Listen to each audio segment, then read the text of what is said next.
Le chef de l'État rwandais Paul Kagame a prêté serment dimanche pour un quatrième mandat après avoir remporté la présidentielle du mois dernier avec un score de 99,18% des voix, un chiffre qui, selon les organisations de défense des droits de l'homme, montre bien l'oppression du régime rwandais.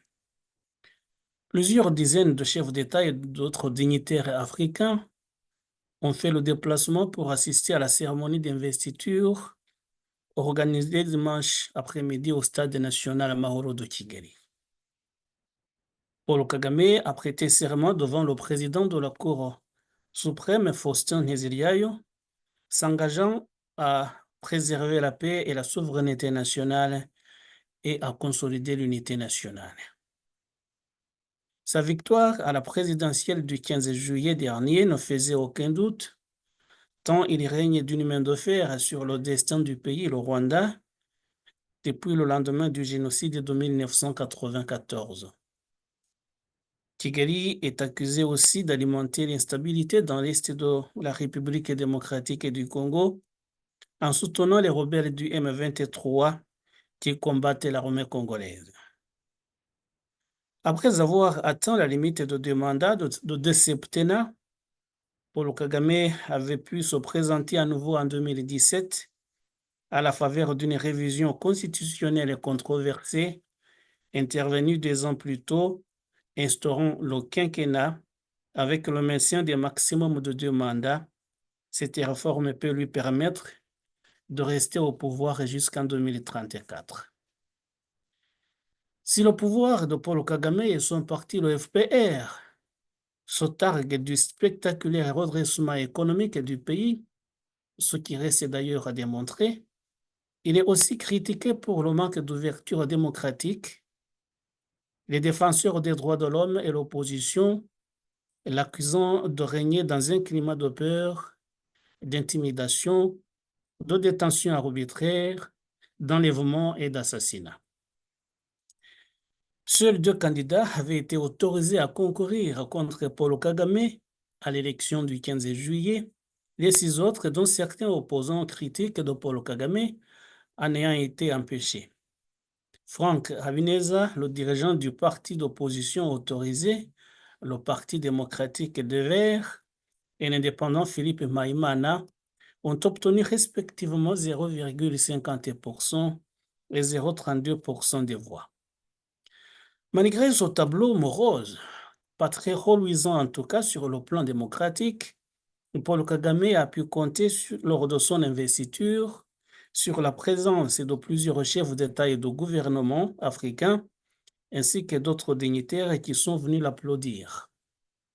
Il y avait ainsi le président zimbabwéen Emmerson Mnangagwa, la présidente de la Tanzanie Samia Suluhu Hassan, le Kenya William Ruto, le Congolais Denis Sassou Nguesso, le Togolais Faure Gnassingbé, le Guinéen Mamadi Doumbouya, le Gabonais Brice Oligui Nguema, le Centrafricain Faustin Archange Touadéra, le président de l'Angola Joao Lourenço, le président mozambicain Felipe Nyusi, le président somalien Hassan Sheikh Mohamud, la présidente éthiopienne Sahle Work Zewde, le roi de Swatini Mswati III, le président malgache Andry-Nirina Rajoelina, le président des Seychelles Wavel Ramkalawan, le président ghanéen Nana Akufo-Addo, le président guinéen Bissau-Guinéen Umaro Sissoko Embalo, le président du Botswana Mongwesi Masisi, le président de Djibouti Ismaël Omar Guelleh, le chef du Conseil souverain du Soudan Abdel Fattah al-Burhan, ainsi que le Sud-Soudanais Salva Kiir. D'autres pays ont envoyé à Kigali des délégations conduites par des hauts responsables au niveau national, comme l'Ouganda qui s'est fait représenter par la vice-présidente et le Sénégal qui a été représenté par le Premier ministre Ousmane Sonko, ou encore le Mali qui avait dépêché son ministre des Affaires étrangères. Si j'avais l'occasion de rencontrer tous ces dirigeants qui ont bien voulu soutenir Paul Kagame par leur remarquable présence au Stade national Amahoro de Kigali, je leur poserai une simple et toute petite question. Êtes-vous allé à Kigali parce que vous êtes convaincu par le discours du président rwandais qui dit qu'il a été démocratiquement réélu, ou vous y êtes allé par nécessité de maintenir des liens diplomatiques et de coopération avec le Rwanda? Honnêtement, la présence de certains chefs d'État à la cérémonie de Kigali surprend moins que celle des autres. Je vais parler ici des présidents dont on connaît le rapport à la démocratie, mais permettez-moi de ne pas citer les noms.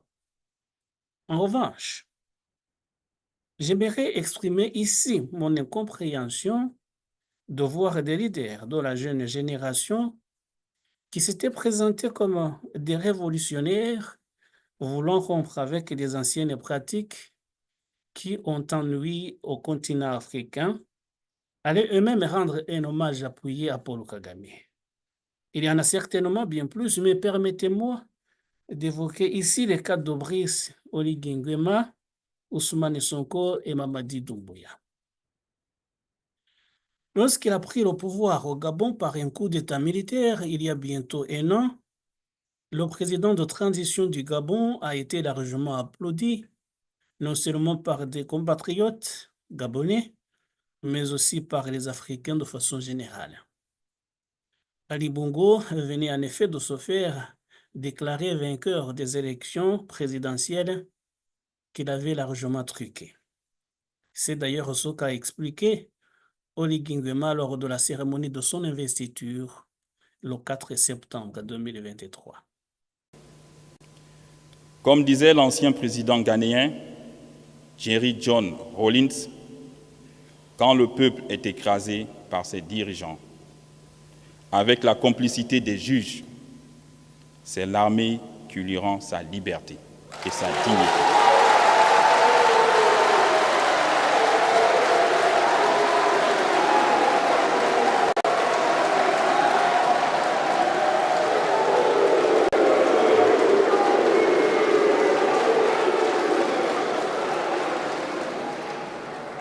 C'est fort de cet esprit que le 30 août 2023, telle une météorite dans la nuit noire, les forces de défense et de sécurité de notre pays ont pris leurs responsabilités en refusant le coup d'État électoral qui venait d'être prononcé par le Centre gabonais des élections à la suite d'un processus électoral outrageusement biaisé. Faut-il expliquer à Brice Oligui Nguema qu'en matière de trucage des élections, Ali Bongo était un tout petit joueur par rapport à Paul Kagame? Nous aurons peut-être l'occasion d'y revenir. Mais je pense que le président gabonais, c'est lui-même qu'un score de 99,18% des voix n'est aucunement crédible. Je pense que Brice Oligui Nguema sait pertinemment qu'il y a des candidatures qui ont été injustement refusées pour ne pas faire de l'ombre à Paul Kagame et que des gens subissent de la persécution uniquement parce qu'ils osent exprimer leur point de vue. Ma candidature a été refusée injustement. Je suis donc très déçue d'apprendre que je ne suis pas sur la liste des candidats présidentiels. Ce qu'on constate, c'est que, comme en 2017, c'est les mêmes personnes qui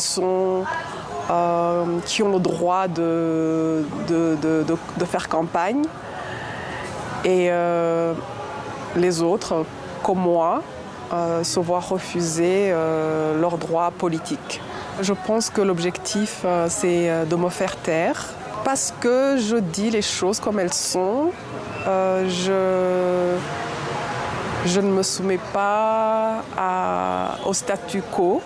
Je crains pour ma sécurité, bien sûr, et celle de mes proches.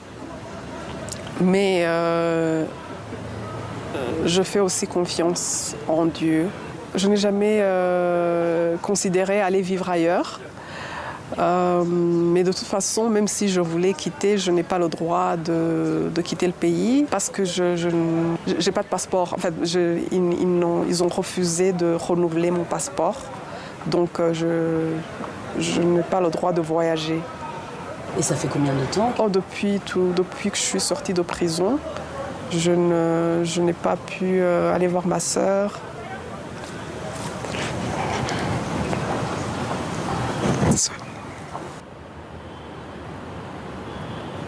Je fais ce que je fais parce que j'obéis à ma conscience, j'obéis ce que j'ai dans le cœur. Je ne pense pas que ce qu'on fait, ce que je fais, ce que je dis, je ne dis rien de mal, je ne fais rien de mal. Je m'exprime juste. Ça ne devrait pas être un crime. Alors, cher Brice Oligingema, je vais respectueusement vous demander, pensez-vous que ce qui était mauvais pour le Gabon, qui vous a fait vous lever et réagir, peut être bien pour le Rwanda? Si les officiers de l'armée rwandaise ne sont pas aussi courageux que vous pour faire ce que vous avez fait, vous devriez les plaindre plutôt que de féliciter le chantre des trucages et des élections. Quand j'ai vu le colonel Mamadi Doumbouya, chef de la transition guinéenne au stade Amahoro de Kigali, je me suis souvenu de son discours à la tribune des Nations Unies en septembre 2023. Il défendait alors les coups d'État en estimant que le vrai putschiste est celui qui utilise tous les moyens possibles, y compris la modification de la Constitution dans le seul but de se maintenir au pouvoir. Le putschiste n'est pas seulement celui qui prend les armes, qui renverse un régime. Je souhaite que l'on retienne que les vrais putschistes, les plus nombreux, qui ne font l'objet d'aucune condamnation, c'est aussi ceux qui manigancent, qui utilisent la fourberie, qui trichent pour manipuler les textes de la Constitution afin de se maintenir éternellement au pouvoir. C'est ceux en col blanc qui modifient les règles du jeu pendant la partie pour conserver les rênes du pouvoir. Voilà les putschistes les plus nombreux. Est-ce que Mamadi Doumbouya saurait depuis combien de temps Paul Kagame est au pouvoir? En qualifiant de putschistes les présidents qui font tout pour se maintenir au pouvoir, Doumbouya désignait sans le savoir le chef de l'État rwandais qui n'a pas hésité en 2015 à modifier la Constitution pour pouvoir briguer un troisième mandat, puis un quatrième et bientôt un cinquième. Alors, Excellence Mamadi Doumbouya, permettez-moi de vous poser à vous aussi une toute petite question. Pourquoi ce qui était mauvais pour la Guinée, qui vous a fait renverser le régime d'Alpha Condé, serait bon pour le Rwanda? Dites-moi, sérieusement. Nous avons suivi avec intérêt le combat politique d'Ousmane Sonko au Sénégal. Avec son parti, le PASTEF, il n'a ménagé aucun effort pour combattre la corruption et s'opposer surtout à la tentation de Macky Sall, qui visiblement aurait bien voulu briguer un troisième mandat si la jeunesse sénégalaise n'était descendue dans les rues et l'en empêchait. Nul ne peut faire plus de 2 mandats consécutifs. Ici, en 2012, le peuple s'était soulevé contre la troisième candidature de Abdoulaye Wade. Ça nous a coûté 12 vies humaines de jeunes Sénégalais et énormément de dégâts matériels. Et cela n'est plus admissible dans nos pays. Ces 2 mandats, à l'issue de ces 2 mandats, vous passez la main. On organise des élections libres, démocratiques, transparentes. Le peuple choisit qui il veut et la vie continue. Ousmane Sonko, qui luttait contre le troisième mandat de Macky Sall, était à Kigali le 11 août pour saluer et applaudir le quatrième mandat du président Kagame. Allez comprendre.